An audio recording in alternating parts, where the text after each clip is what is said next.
You know that moment, that soul-crushing public moment where a massive institution decides you don't matter, and they make sure the whole world hears it? That was Alara Vance, standing in formation at the Aryan Flight Academy, High Desert, Nevada. They called her name over the loudspeaker, loud enough to make the desert wind feel quiet, loud enough to make every stiff-backed cadet in their crisp whites turn their head. And right there, in front of the entire unit, I watched them hand her a sealed, thin envelope. "Exit the lineup, Vance," the ops officer clipped, giving zero explanation, just the cold, impersonal precision of institutional rejection. Someone near me snickered. Another muttered, "Guess the crop duster's kid couldn't handle the real sky." Alara didn't flinch. She just tucked that piece of paper, that official verdict of not good enough, into her tunic and walked away.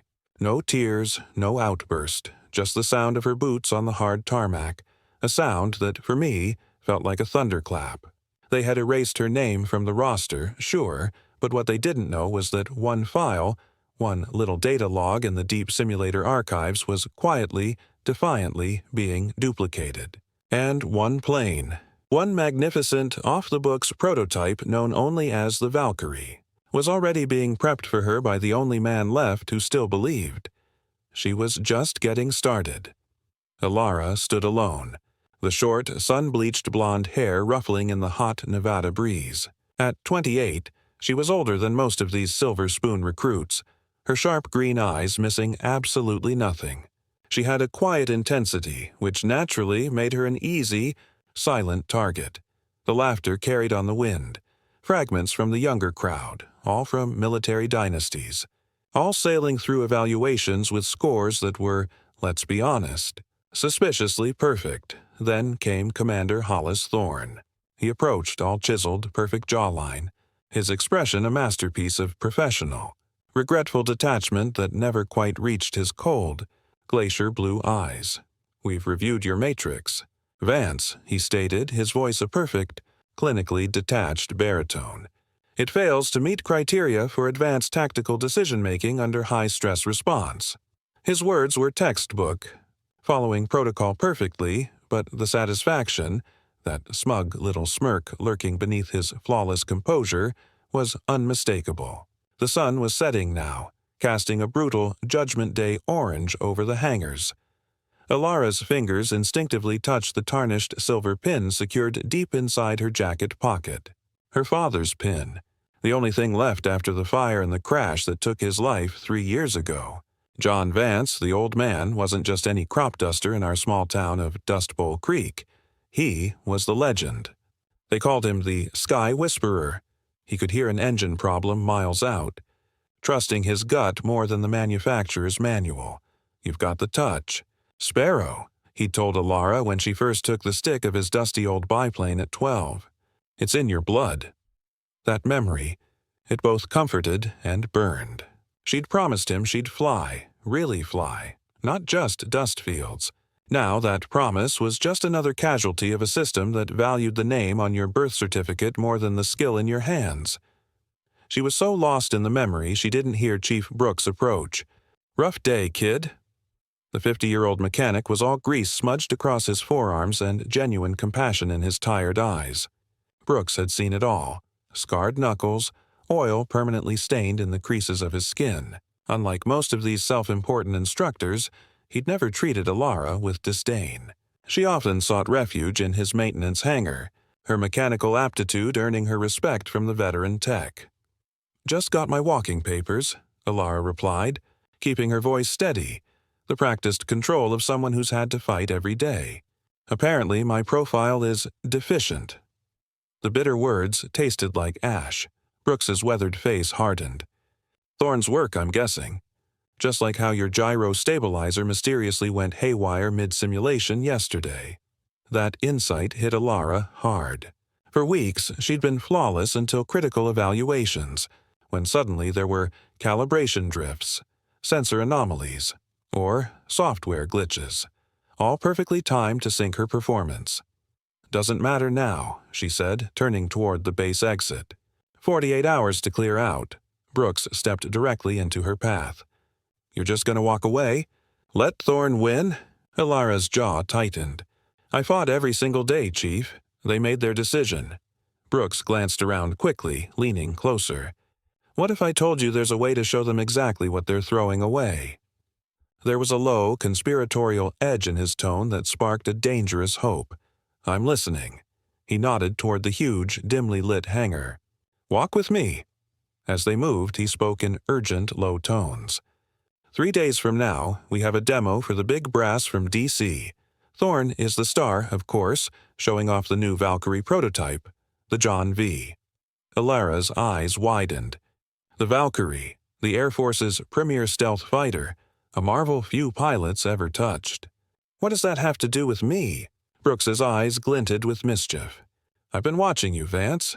You've got instinct these Silver Spoon flyboys couldn't buy with a decade of training. It's the way you feel the machine. He paused at the hangar entrance. Your old man and I served together, 8 years before the incident that grounded him. I was there when they falsified the systems report. Called it pilot error when the real error was Thorne's manipulated flight data. Brooks's gaze flickered to the barely visible edge of her father's pin. You've got 3 days, he finished. 3 days to prove what you can do. I know how, but it's risky. Career-ending for me. Possibly worse for you. The restricted simulator hummed to life under Ilara's touch. Brooks stood watch. The soft blue glow illuminated her face, accentuating the set of her jaw. Her fingers moved across the startup sequence, each switch, each dial, as if welcoming her home. You've got 2 hours. Make them count. She closed her eyes for a moment, letting the virtual cockpit fade, taking herself back to the golden wheat fields of Dust Bowl Creek, the rickety old biplane that was her first classroom. Feel the aircraft, Sparrow. Her father's voice whispered in her mind. Don't just fly it, become it. What the academy instructors could never measure was that intuitive, almost mechanical understanding she possessed, the one that allowed her to win the Regional Agricultural Aviation Simulation Challenge 2 years running. The day of the demonstration dawned clear and bright, perfect, crisp, flying weather. Ilara awoke before sunrise, mentally rehearsing the 3-minute window, the precise path from maintenance access to the runway. Thanks to Brooks's drive, she knew exactly what subtle changes Thorne had made to the John V. What Thorne didn't know was that Brooks had restored the aircraft's factory settings, making the jet behave exactly as the manual described, and thus not as Thorne expected his optimized settings to perform. At noon, Ilara met her co-conspirators. Brooks looked exhausted, dark circles ringing his eyes but determined. The John V is ready, he reported, using the call sign with reverence. Thorne completed his pre-flight check an hour ago. Everything's exactly as it should be, which means nothing is as he expects it to be. Major Alvarez checked her watch, frowning. Security rotation changed. I'm assigned to the VIP section. I can't clear your path as planned. She handed Ilara the final item. A security badge with her photo but a different name. This will get you past level 2. Brooks pulled Ilara aside, pressing a small metallic object into her palm. Your father would want you to have this today. Ilara opened her hand to find a gleaming official set of pilot's wings, inscribed with John Coleman Harper's name. He earned these. Brooks's voice was thick with emotion. Kept them even after everything. Found them in his personal effects. Ilara closed her fingers around the wings, a tangible connection to her father's legitimate service. A reminder of what she was fighting to reclaim. At 1400 hours, Thorne and his team roared down the runway. Ilara watched the sleek Valkyries climb, identifying the John V by its distinctive markings, her father's aircraft, flown by the man who destroyed his career. For 15 minutes, Thorne was masterful. Whatever else he was undeniably skilled. But skill without integrity, Ilara thought, was an aircraft without a soul. At 1445 hours, the comm in Ilara's comm unit crackled with Walsh's voice. He's setting up for the inverted descent now. Stand by, Ilara's heart pounded. This was the window now. Walsh's voice came again. Maintenance alert triggered! You have approximately 2 minutes. Ilara moved. Swiftly, she rounded the corner into the maintenance corridor, only to freeze as a security officer appeared. his hand moving toward his sidearm, eyes narrowing. "Ma'am, this area is restricted during demonstrations," he called. Without missing a beat, Ilara knelt by an exposed junction box. "Signal calibration check," she replied, gesturing to the wires, pulling out a multimeter Brooks had insisted on. "Tower's getting interference from the east sector." The technical jargon and her confident tone worked. The officer nodded and continued his patrol. Heart hammering, Ilara reached the standby Valkyrie. Her hands moved over the controls with confident, precise familiarity. "Tower. This is VX-93 requesting emergency takeoff clearance," Ilara transmitted. "VX-93, there is no scheduled emergency takeoff. Please identify pilot and authorization code." "Tower, this is Ilara Vance, call sign Sparrow. Authorization code Coleman 739er. Security protocol override." Static crackled, followed by a suspicious voice. "VX-93, stand by for verification." Ilara's stomach plummeted. The override should have worked. But just as she prepared to abort, a burst of electronic interference, Brooks's final contribution, hit the tower's comm system. When the system reset, only the automated protocols remained. "VX-93, you're cleared for emergency takeoff on runway 3, the computerized voice responded. Ilara engaged the throttle. The immense power of the Valkyrie surged through the airframe, pinning her to the seat as the jet lifted off, climbing rapidly toward the sky that had called to her since childhood. Far above, Thorn was finishing his inverted descent.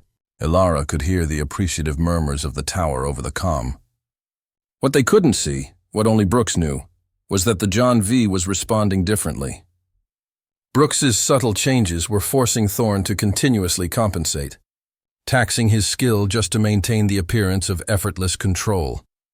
It was at that precise moment, as Thorn leveled out, that Ilara's aircraft appeared on his radar. "Tower. I'm picking up an unscheduled aircraft in the demonstration airspace." Thorn's voice cut in, sharp and commanding. "Confirm and advise." Confusion erupted. As controllers scrambled, Ilara seized her moment. She maneuvered her Valkyrie, positioning herself directly alongside the John V. Through the canopies, separated by mere feet of empty space, Ilara and Thorn locked eyes. A brief, electric moment. She saw the instant recognition dawn, followed by pure disbelief and then fury. His lips moved in a silent curse. In response, Ilara simply tapped her father's wings, now proudly displayed on her flight suit, and gave Thorn a small, cold, knowing smile. What happened next was destiny. Thorn, enraged by her intrusion and destabilized by his unexpectedly factory-set jet, attempted an aggressive, course-correcting maneuver. But the John V didn't respond as he anticipated. The overcorrection sent the Valkyrie into the beginning of a spin, not catastrophic.